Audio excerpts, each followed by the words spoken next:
I have the distinct honor and pleasure of welcoming you all to today's courageous conversation, a unique opportunity to engage with and learn from not only Black women in leadership, but also from those who continue to join us in fighting the good fight for social justice and equity in health, wealth, and education. I am especially grateful to Dr. Gayle for giving us this opportunity to hear these life-changing stories of success and lessons learned. Dr. Gayle is a world-renowned public health and nonprofit leader and physician with deep experience in STEM, economic development, humanitarianism, and health equity. And we are fortunate to have her as our leader here at Spelman College. Additionally, I would like to thank our incredible guest speakers, powerhouse couple, Oscar-winning director and film icon Spike Lee and his phenomenal wife, attorney, filmmaker, and author, Tonya Lewis Lee, who will be speaking with President Gayle today.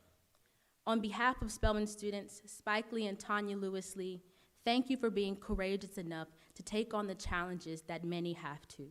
Your actions and investments are laudable and serve as inspiration for Black young men and women and future social activists to follow your selfless examples and make a choice to change the world for the better. Now, without further ado, please join me in a virtual and in-person applause to welcome Spelman College President Dr. Helene Gayle and two people whose life work has inspired me, Spike Lee and Tonya Lewis Lee.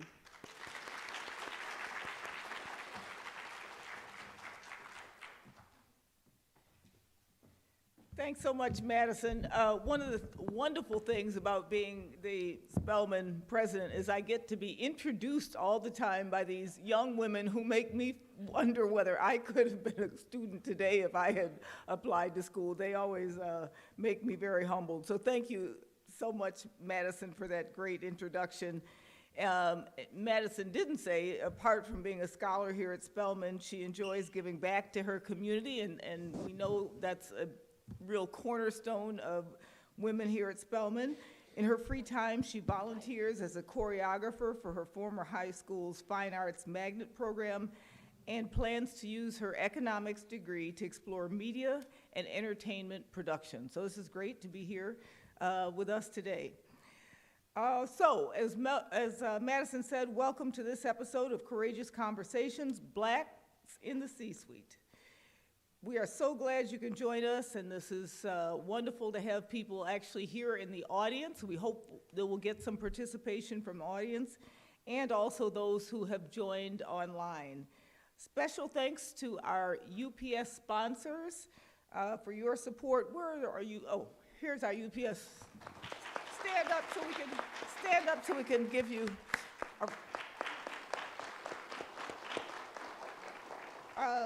we so appreciate your sponsorship, your partnership. I've had the opportunity in several jobs to work with UPS. It's so outstanding, and your commitment to community is great. So today we're going to explore pathways to social and economic mobility through health, wealth, and education, and the power of an HBCU education through the experiences of our special guests. It is vital that Spelman students and others see and hear firsthand the accounts of people, Black people, who are leading in their industry, along with their, the impact that they're having not only in their own areas, but in spheres of influence overall. So without further ado, we will start the conversation. I'm going to ask a few questions, and then hopefully we'll have some time for audience participation as well. This is what's great, being on a stage with producers. They know how to do it right. Yes, thank you very much for that. It is a lot easier. So first of all, for those, many were able to be here for the dedication today. This is really, really, really a special day to have Packard Hall be renamed in the name honoring the mother and grandmother of Spike Lee. Absolutely wonderful experience. So why don't we just start with that? And would love to ask both of you, because these are your in-laws, but I think you also bring a perspective to it. But let me start with you, Spike. What does this day mean, and what did it mean to have this historic hall being renamed for your mother and grandmother? Well, as the grandmother finished with 1925, and I think my mother 1954. 29. 1929, and my mother 1954. And my grandmother also went to 4 years as a high school Yes, student here. right. So That was the, yeah. you go to high school back in the Right. day. 4 years high school, then you go to 4 years of college. So it was a special day, you know, and the legacy of the Lee family. Yeah. And And for me, it is a very special day. I have a lot of pride. You know, I don't have the legacy of Spelman and Morehouse. My family went to Hampton, and yes, yeah, all right now, Hampton.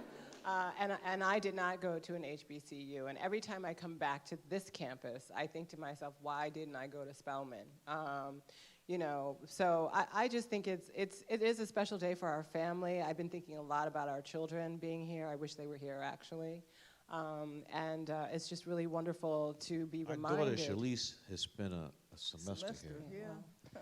Yes. Shoulda, coulda, woulda. But, I like I said earlier, it's like we stand on their shoulders. They set a foundation for us, Spike's parents, his grandparents, my parents, and family as well. And to be here, you know, as a couple who is doing work, sort of representing those that have gone before us, I feel emotional about it, and I feel like we are doing them the justice that they deserve.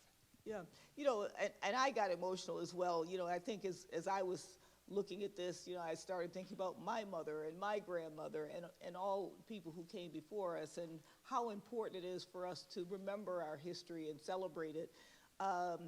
And part of that story is the HBCU story. You and I didn't go to an HBCU. We were talking about that. Maybe if we had, we'd be running the world. We both went to women's colleges. But, you know, what does that HBCU experience mean? What did it give you? The fact that you went to one, your families are steeped in that. How did that really help to shape some of your, where you are today? It had a great impact on it, because a lot of these white institutions, especially the big time, you know, we had like 50,000 students. If you're not if you're not an athlete, you know, you just get lost in the sauce, and you're not going to get the love, care, and guidance they're going to get from your professors and teachers that you get here at black institutions.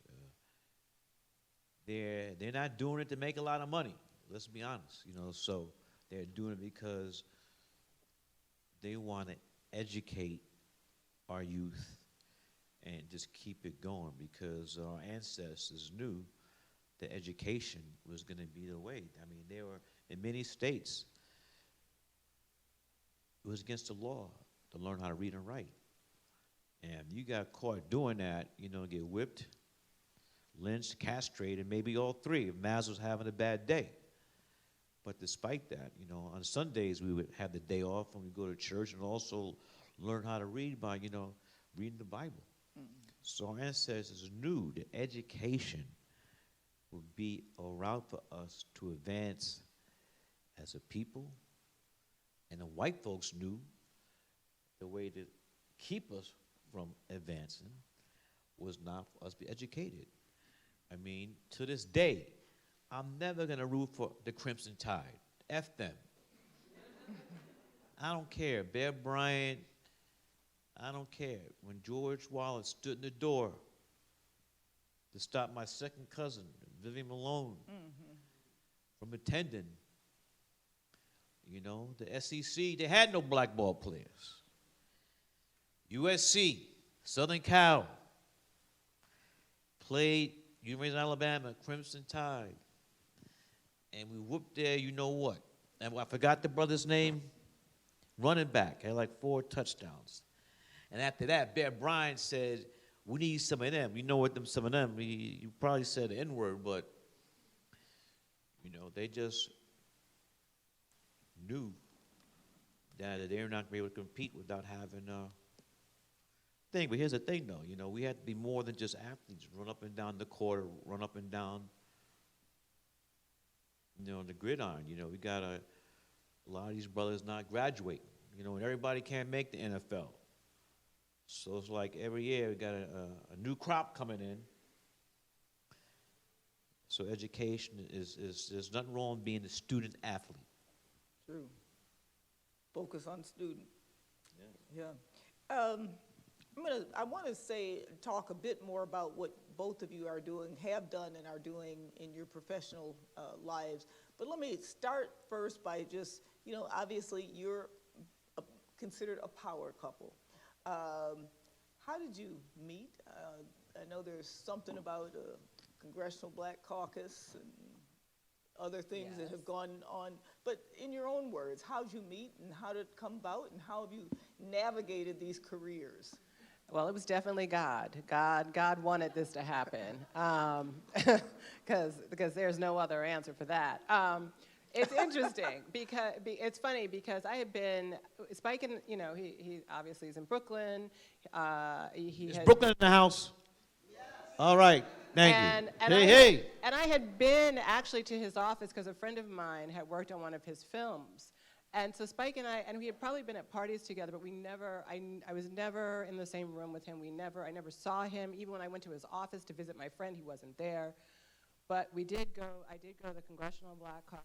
We walked past each other, and then sort of the spell was broken. I went downstairs, went to the bathroom. As I was coming back up the steps, Spike now was on the escalator. I was walking up the steps. Spike is on the escalator with his date.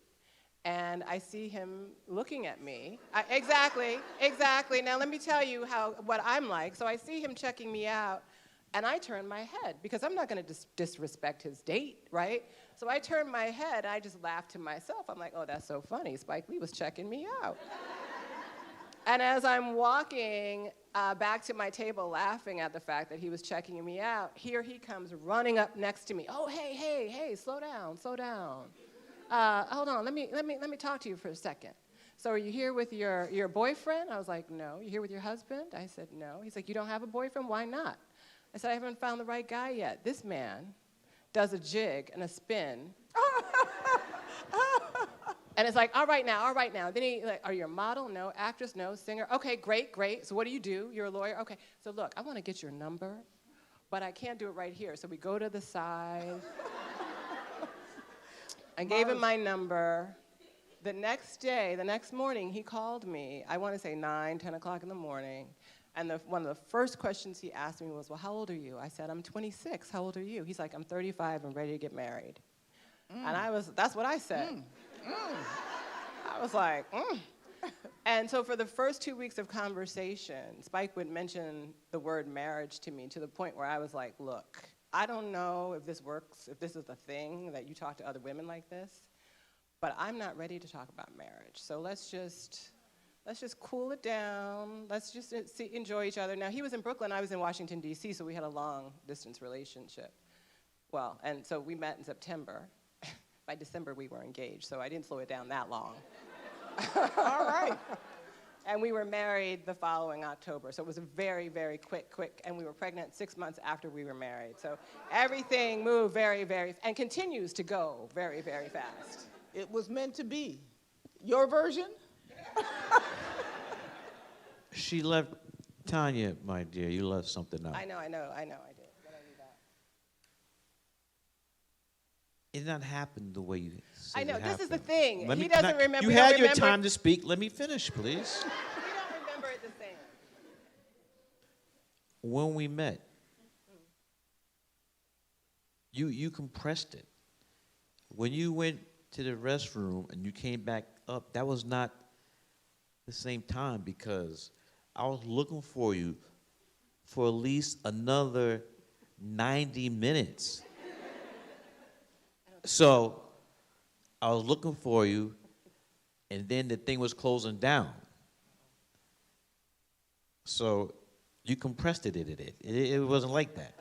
So after some time had gone by, as I was leaving, that's when I saw you, when I was going down the escalator. You were going up. Yes. But that's not the way you told it, though. And then,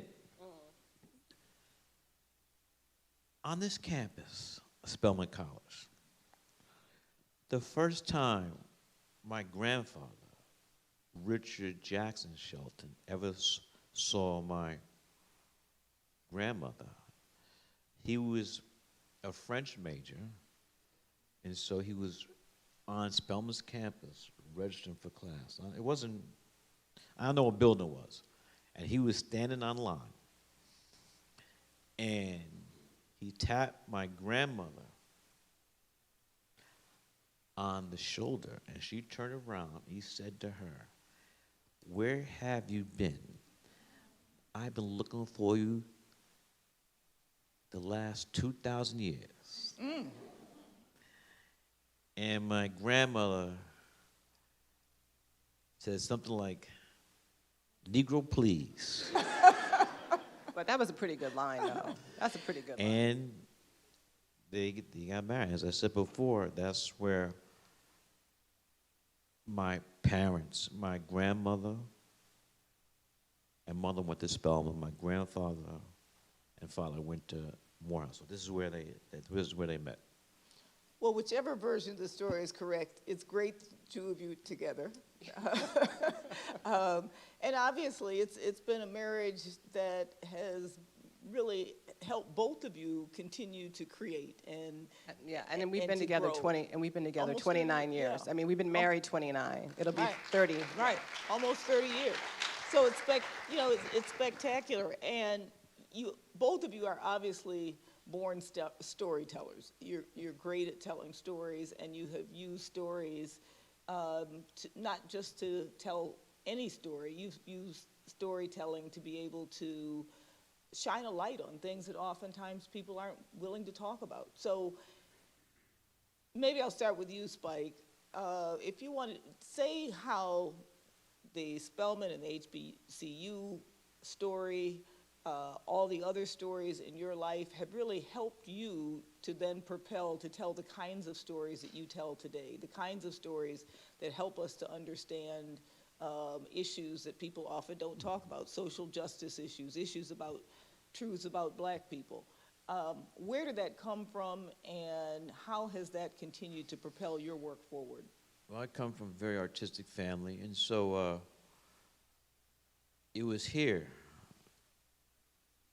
in the Age Center, where I decided I want to be a filmmaker.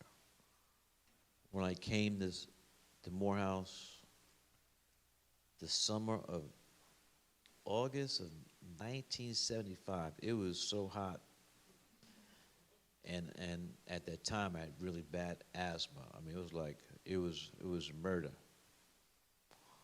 And if you've seen Crooklyn, that was about my family, written by my siblings, Joie and Sankey. So my mother died when I was a sophomore, and so I was really, floundering. And my freshman and sophomore years, I was like a D plus C minus student. And really was a great help was my grandma lived 4 blocks away from Morehouse campus. And she lived to be 100 years old. I mean, she lived twice the age of her daughter. And I had not declared a major. And the summer of 1977 changed my life. I went back to New York City for a summer job, and the summer of 77 was an infamous summer in the history of New York City. New York City was broke. There were no summer jobs. And there was a giant heat wave, and electricity went out. There was a blackout. We had this psychopath, David Berkowitz, son of Sam. It was the first summer disco, and the DJ was hooking up their turntables and speakers to the street lights, and it was just tumultuous. And I have a friend, her name is Veta Davis, and we grew up together. She's very, very smart. She went Stuyvesant, the public high school, Stuyvesant, Bronx Science, and Brooklyn Tech. You had to take a test to get in those schools. And She went to Stuyvesant.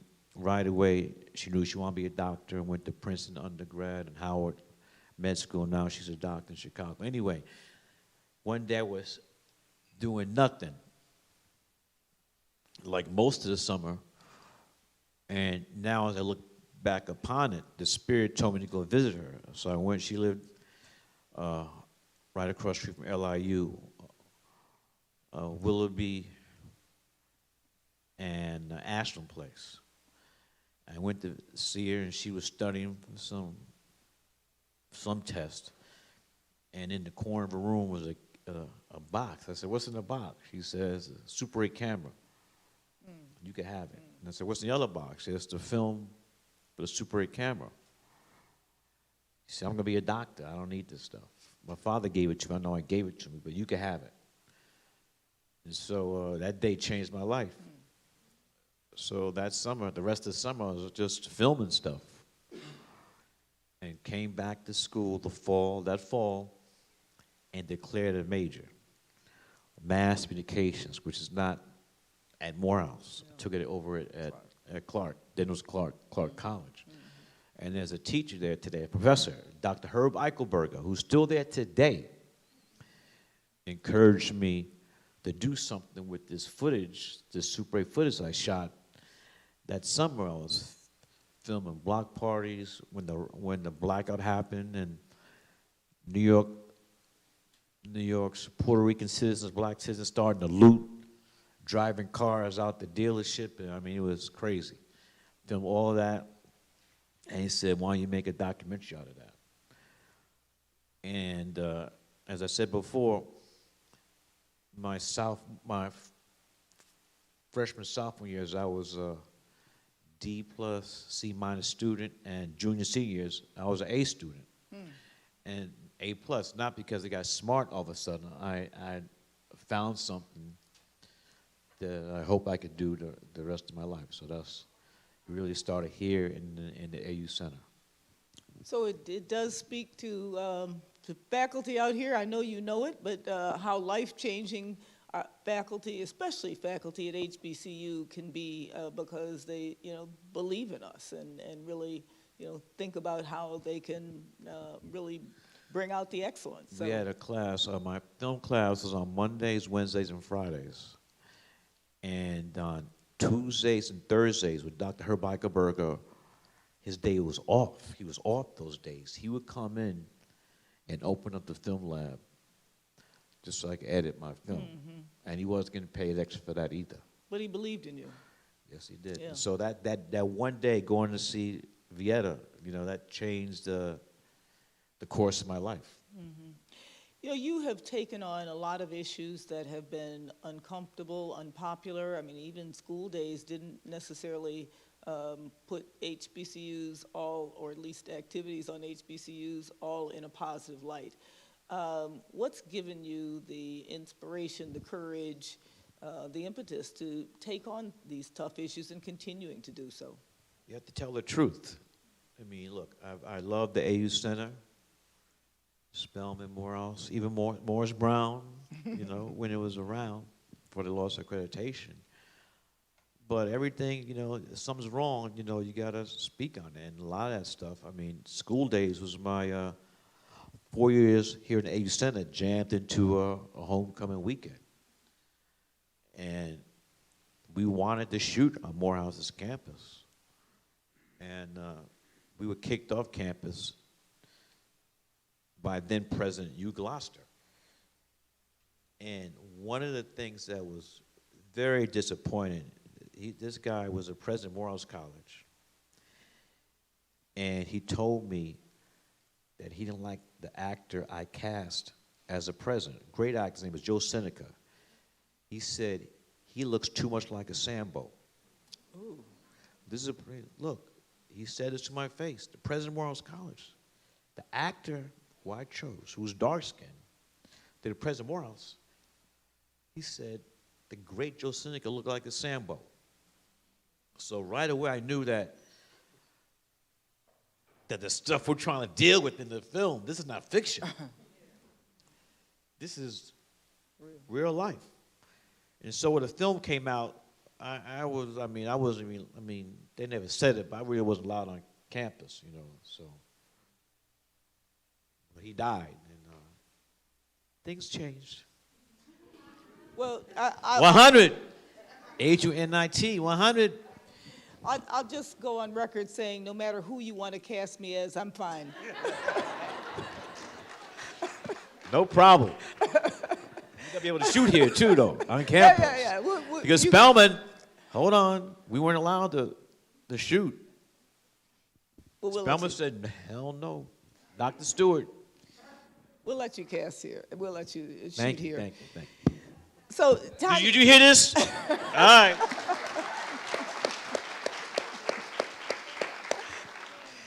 So, Tonya, you had a great career as an attorney when you met Spike, and then you have since then pivoted to your own storytelling. What made you make that shift, and what's been the most gratifying aspect of having done that? Yeah, I think the truth of the matter is I was kind of a shadow artist to begin with. Even going through, I went to Sarah Lawrence, which was a very creative school. I wrote a lot while I was in school, developed my writing skills, and went to law school. I actually wanted to go into television production when I graduated from college, but I didn't know anyone who had done that, and I didn't know how to do it, and my parents certainly were like, oh my God, how are you gonna make money in that? You need to go to law school or business school. So I said, okay, I'll go to law school. I was always sort of pursuing other creative endeavors. I would write poetry. I was actually, when Spike and I met, while I was practicing law, I was trying to start a magazine. But when we got married and I was moving from DC to New York, I was planning to find another job at another law firm, and Spike said, well, if you really want to be creative, why don't you just do that? I sort of took a leap of faith. It's so funny, at the time I was like, oh my God, I'm starting all over, it's so hard, how will I ever do it? It's so crazy when you're young sometimes, things feel like that it will take too long to get to a place, but I'm so glad that I did that. I took some time. I began writing. Like I said, I was pregnant 6 months after we got married. So I was living in Brooklyn, a new bride. And? I was a new bride to a... Well, the way you said you lived in Brooklyn, you had some... I'm just saying, I was that. moved from D.C. I was living in a new city, maybe I should say. He's looking for something. You've been in Brooklyn before you met me, though. Yeah, well, okay, we don't need to get into all that. I was a new bride. I was married to this very famous person. I had given up a career. I had a baby, and suddenly I was the least interesting person in the room, which was very weird to me because I had been this career person. So it was very hard initially trying to find who I was. But I began writing, and I would get up in the morning, and I would just write for a few hours, just working on my craft before I showed anybody anything at all. Which ultimately led us to Please Baby Please and Please Puppy Please. And then I had a colleague of mine who was actually, who had been at my law firm, who was now at Viacom. He was working for Nickelodeon. I had said to him, I'm thinking about producing, and he said, well, why don't you come in for an exploratory interview? So I went in and I started, and they offered me the job to do some Black History Month PSAs for the network, which is how I got started, so in the production phase. And so I produced small little 30-second spots for them, and just kept growing from there. And it has been an amazing thing. I don't regret going to law school, having a legal background, the legal training, the way I think is very helpful as a producer, being organized and thoughtful. And I think the writing for me really came from my college, being at Sarah Lawrence. It really taught me how to write. But then I had to learn how to be a creative writer too.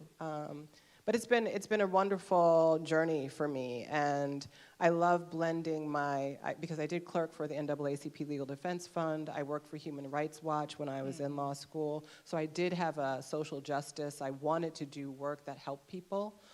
So it's been really wonderful to be able to blend the storytelling with social justice. I love that, because what I've come to realize is just the tremendous impact that media has on the way we see and move through the world. What, you want to say something? This, when you talk about your parents, Can I talk under here? who, yeah, Oh, yeah. they wanted you to, business school lawyer. But here's the thing, though. I say this all the time. Parents kill more dreams than anybody. I was very fortunate to grow up in an artistic household where the arts is not spurned. And I have, to this day, I have classmates, my Morehouse brothers, who had aspirations to be artists. And that's not what their parents wanted to do. The arts is a very, very tricky thing, especially people who know nothing about it. If you want to be a lawyer, go to law school. Business, go to business school. But with the arts,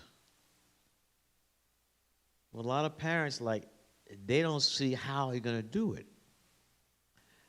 And a lot of my classmates, knowing, this is a personal, please, this is a personal story I'm telling.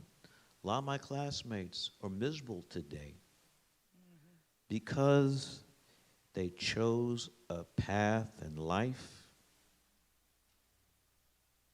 that was not what they wanted in their heart. And parents aren't doing this because they don't love their children. They think they're trying to help their children. But when that parental pressure comes and you know the hardships that your parents went through to put your black ass through college, that parental pressure could be, I would say, deadly sometimes. And you choose a route in life that brings no joy to you. And the majority of the people on this earth have worked at a job they hated all their life. So if you're able to make a living doing what you love, you are blessed. And so for the young, beautiful minds who sit here today, think very carefully what you want to do. And I know it's tough to not succumb to parental pressure. But you don't want to be in your late years hating your parents because you chose a path did not bring joy to your heart. I'm blessed because I'm doing what I love. And if you could make a living doing what you love, you're blessed. And I'm going to get back to some of that in a minute. I do want you to finish your comment, but I want to get back to a little bit about career paths. I want to address that, yeah. because I don't think there's one direct path. I don't think you don't have to graduate from college, go right into your career. I think if we are lucky and blessed enough to live a long life, we can make choices. And I think, yes, parents do have impact, but I hesitate to say parents kill dreams, because when you become an adult, you make the choices that you need to make. And as I was telling my story, which got you to this place here, what I started by saying I was a shadow artist, right? And yes, my parents were concerned and wanted me to go to grad school and didn't understand the TV. And I don't blame them for that. I used to say, oh, my parents didn't want me to do it, so I did it for them. I don't do that anymore, because if I really, really, really wanted to do it and trusted, I would have figured out a way. Yeah. And I did, by the way. Right. And I did. And what I'm trying to suggest to young folks here, too, is there is no one direct path. Right. And you have to make your path, and you have to be accountable for your journey along the way. Yeah. No, totally. And I think we all, we all appreciate, and particularly for Black parents, they do it out of love. And, all of our parents do what they do out of love, and we all have to figure out how we make our way accordingly. And, I think we all have examples. I started out as a pediatrician. Now I'm a college president, and there were a lot of steps in between, and I think all of us have to figure out what our own path is and stay true to that, and do what both of you have done, which is to stay true to who you are and figure out what that path is. Let me just, while we're talking about some of the things that you have focused on as you have continued to express your sense of social justice, one of the things, and we were talking about the movie most recently, Aftershock, on this issue of maternal mortality, something very near and dear to my heart, because I have seen women needlessly die here in this country and around the world from the very simple act of trying to have a child. Say a bit about that and why you decided to focus on that issue. Yeah, I mean, to me, it's a disgrace that the United States is the most dangerous place to give birth in the industrialized world. That is insane to me. We spend $2 trillion a year on healthcare, and our outcomes are the worst in the world. And so I started on a path. The way I got there was I was the spokesperson for an infant mortality awareness raising campaign. And of course, when you're talking about an infant's health, you're talking about a woman's health. And infant mortality and maternal mortality are really the markers of the health of a nation. And Black women are dying at 3 to 4 times the rate of white women in this country. It is a disgrace, and the situation shouldn't be like that. There's nothing inherently wrong with Black women. It's not our fault.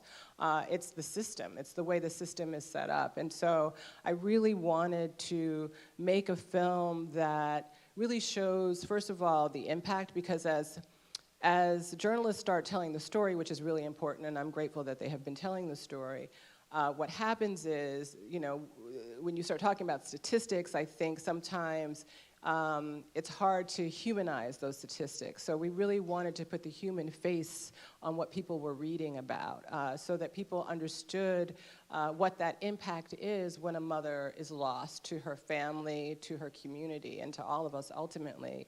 And to start a real conversation with community, with med schools, with hospitals, with insurance companies, trying to hold everybody accountable and figure out how we can make for better birthing outcomes in this country. And I will say that the film came out on Hulu in July, and so far we have had so many screenings across the country. I was just here not too long ago at Morehouse Medical School talking on a panel recently. I didn't show the film that we were talking. But medical, like I said, medical schools, insurance companies, big insurance companies, hospitals have invited us to talk and are talking about how they can reform what they are doing so that Black women are safer in giving birth. I will say, and I'll just end with this, which is a hard way to end. When we were making the film, it was clear the statistic was that 65% of these deaths are preventable. Mm-hmm. Since we've made the film, 85% of maternal deaths in this country are preventable. 85% are preventable. That's insane to me.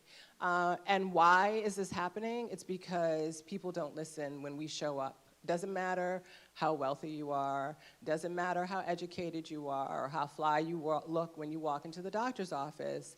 They do not listen when we say we're not feeling well or expressing pain, and everybody needs to get on board and figure out how we make for better birthing outcomes, but because we need to be having our babies. We need our babies. Like, it's important. And the last thing I want is for Black women and families to be afraid to give birth. We are such a small part of the population already. We need to keep it growing, and we need to figure out how Black women can have supported birth so they can have beautiful, safe, dignified birth so that they can raise their children in the best way possible. That's why I made that film. Well, we'll have to have a viewing party here. Let's do it. Yeah, we'll definitely. back to you on some of your films. You know, you have been writing about social issues and social justice from the very beginning. And, you know, we've all kind of looked back, all of us who've been through a few decades, and say, you know, gee, I thought we had solved problem X, or I thought we wouldn't have to still be talking about these issues. How have you looked at that? You know, you're continuing to still address some of the issues that you were addressing when you first started. What does that feel like? What are the issues you want to continue to take on? And what is the impact that you think focusing on these issues has actually been? Well, you want to try to, not try, but tell stories that people can see human beings. And the history of cinema, we've not been looked upon as that. But when you see Ray Rahim get killed by NYPD, how now you think about George Floyd, and, you know, and hundreds of people we even know about. So we're still, you know, we're still being killed left and right, murdered. And the struggle, as I always say, the struggle continues. Yeah, no, it does. I always joke. I joke because you know, people talk about woke culture. They're always like, oh, you know, where did this woke thing come from? And I just go back to I go back to school days, and I can see Lawrence Fishburne screaming in the camera, "Wake up, wake up!" Yes, I can see Sam Jackson do the right thing, wake up, and suddenly now everybody's talking about they're woke. Right. You know, 30 years. Is it 30 years? More than that, right? 35 years later. I'm gonna start. If people have any questions, I'm gonna open it up. We have a few minutes. If people want to line up at that microphone there, I think we only have a microphone on one side. We probably have enough for two. Okay. And for all of you, especially as students, if you just want to say your name, your major, and where you're from as well. But let me, before we go to the microphone, you've raised two lovely children. They've gone on to start their own lives.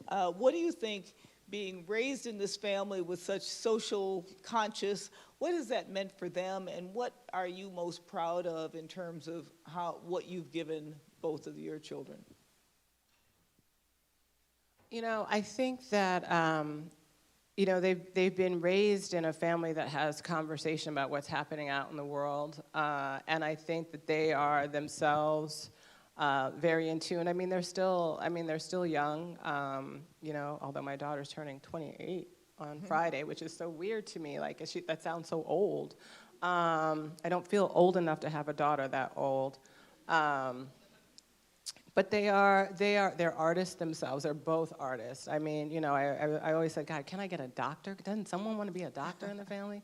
But they're both artists, and finding their way as artists, and they're thoughtful, and they're kind, and they're good human beings, and I'm just really proud of that. And they're actually, once again, a joy to be around now that they're no longer teenagers and they're kind of grown up. It's actually really fun again. So they're lovely people, and I'm really proud of that. And since this is a day of legacy, what do you think about when you think about the legacy that you're leaving your children? They're going to carry the baton, and also, you know, I think that Ty and I, we really gave our son and daughter exposure to a lot of stuff. They were exposed to various things throughout their early years, you know, which is got hold of them. So they're very curious, you know, and thoughtful, intelligent people. Mm-hmm.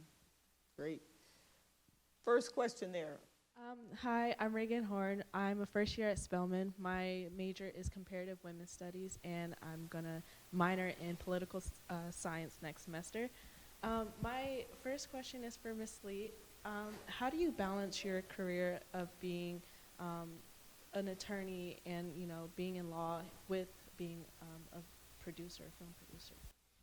Well, first of all, it's lovely to see you. Thank you for your question. I don't practice law anymore. Actually, once I Once we got married and I decided to have a creative life, I gave up the law career. But I will say that the training does help me. I mean, it is something that I think I use in producing. I think as a producer, just being very organized, being very thoughtful, looking at, I tend to think about what's the worst case scenario and then go from there, and I think often lawyers kind of do that as well. So I think having that has been really helpful with my producing. And I produce and I write and do a bunch of things and try to figure out how to keep, and I think when you're a producer and an entrepreneur, you keep a lot of different pots sort of on simmer until one sort of starts to boil, and then you give your full focus to that while you got things simmering, and then you go to the next thing and keep it simmering. So that's sort of how I try to manage and balance everything. That's great, thank you. And I had one question for Mr. Lee. How did your attendance at a HBCU influence your vision and your work when you went on to, create, do the right thing? Well, going to a black school can be a microcosm of the black community. So that was very much informative in a lot of my films, not just school days. The stuff I learned here and how black folks interact with each other too.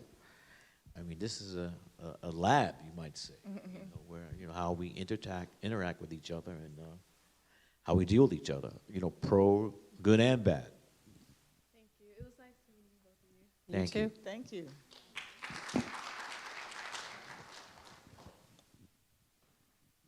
Hi, my name is Emil Simmons. I'm a first-year student here at Spelman, English major, perspective, film, and visual culture minor on the pre-law track. And my question is, do you believe that one is wasting time focusing on one career and going into that career after college to then decide to follow your heart afterwards and pivot to a different career path? So kind of, do you think that, I guess going into law and then pivoting is wasting time? Because I know, as Spike Lee explained, we have this opportunity here now, like to, do what we really want to do as young students. So do you think it's, a path that you should go, straight into, or are you wasting time by? You're not wasting time. You're not wasting time, you're not wasting money at all. I mean, you're learning and growing. Again, like I said, what I got out of, not just from law school, but also practicing law, I take with me in my creative world, and I use that. So, you're constantly building yourself, right? Every experience is a build on, it's an add on. Even an experience that may feel like it doesn't really connect, somehow you may draw something from that as long as you continue to learn. So there is no wasted time. I don't believe in that. I believe that as long as you're in forward motion and you're constantly working and you're working towards, maybe you don't even know what you're working towards yet, you're working and you're gonna use that. So there is no wasted time in that. But also, I think that we have to think about what is the purpose of liberal arts college. So, I mean, it's not just one thing. Hopefully, if you're here, you're going to you have minors. You could take classes that might not even be, you see as a way of,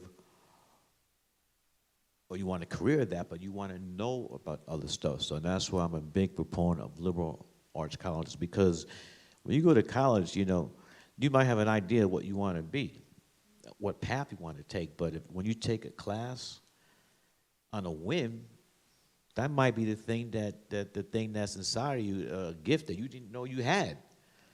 So I love, big proponent of liberal arts colleges. And hopefully, we live a long life, so you could have many careers. Like, you don't necessarily go into something and do it your entire life. You have many, many careers. 5 careers in a lifetime. Right. Thank you so much for that. Thank you so much. Thank you guys for being here, first of all. Thank you. Thank you. Yeah, and I would just add to that, I think what we hope that we're doing here is helping you learn to learn and continuing to learn. So thank you. Tiffany. Hello, my name is Tiffany Oliver. I have the honor and privilege of serving as the chair of the Department of Biology here at Spelman College.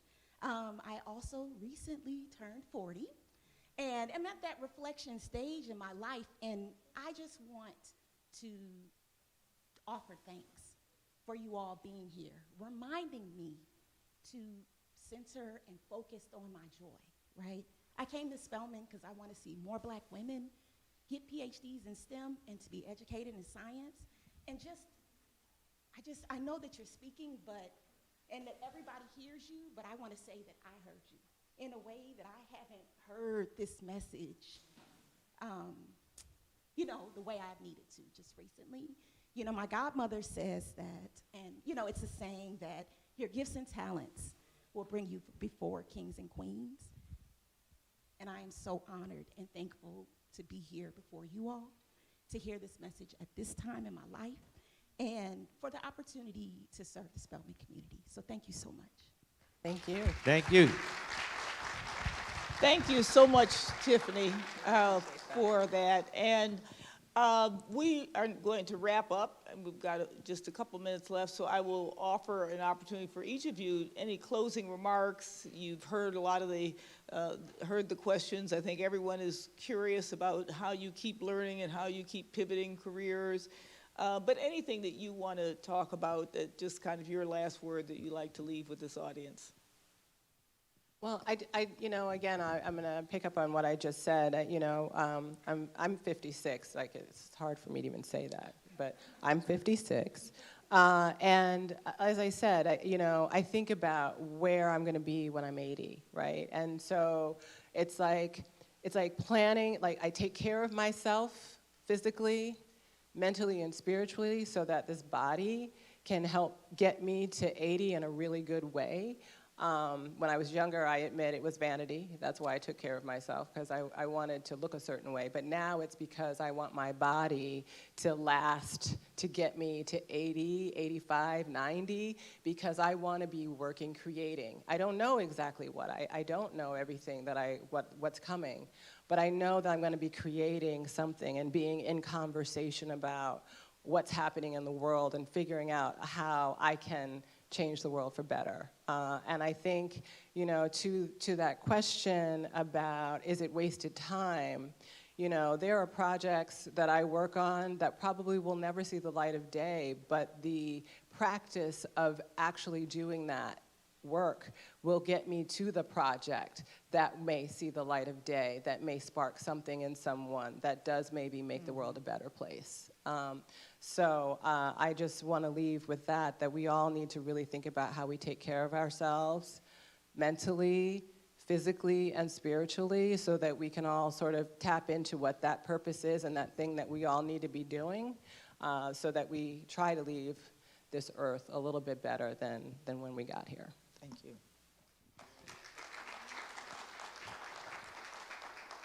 Coming back here today, I had a lot of reflection. And my 4 years here, not just at Morehouse, but here in the AU Center, were some of the best years of my life. And some of my best friends are my classmates. And I finished in 1979. So as you leave here, I want you to think about where you are here, how many years you got left, and what you want to do with the rest of your life. But also, think about who your friends are, because those are people you're going to be hanging with, still talking on the phone with, many, many, many, many years to come. I just turned 65. When I came here, it was much different world. Much different world.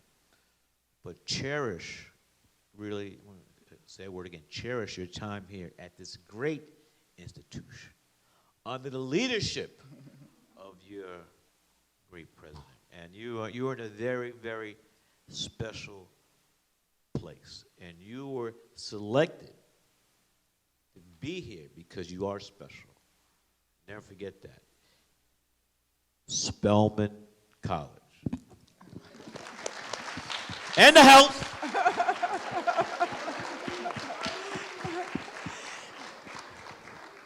Well, I just want to thank the audience for being with us today. I want to, again, thank our sponsors from UPS. Thank you so much for making these conversations possible.